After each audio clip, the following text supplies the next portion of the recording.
This week's parsha is every screenwriter's nightmare. How do you follow up the biggest, most explosive, most spectacular story ever delivered?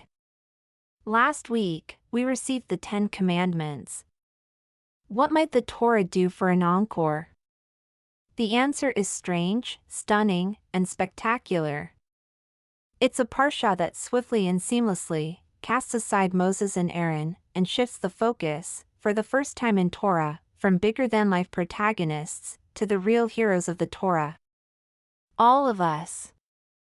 There are 53 mitzvot in the parsha, an overwhelming number. They arrive fast and furious, at a staccato pace, and in great detail. Why follow up the narrative majesty of God speaking from the mountaintop and delivering 10 inspiring ideas, with this barrage of thou shalts and thou shalt nots? Midrash Tanchuma, a masterpiece of Rabbinic interpretation, attempts an answer by explaining that the Torah is telling us here that its very purpose isn't to be studied in seclusion by very educated scholars who do nothing all day long, but parse the sacred words of God. The Torah's purpose is to serve as a guide to life, to be a tool for people to use as they strive to make the world better and human life more meaningful and joyous. And the Israelites get the message right away. Their response is one for the ages, Na'aseh v'nishma. We will do, and we will hear. The doing comes first, the hearing later, a guarantee of an ever-improving life of action and righteousness. This response inspired some of our most storied ancestors.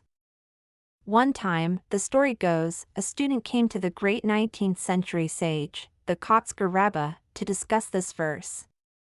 It made no sense, said the student. Why wouldn't the Israelites first hear and understand, if only to better do and obey? The student concluded by telling the Rebbe he was troubled, because he felt that he, too, couldn't really understand the ways of Hashem.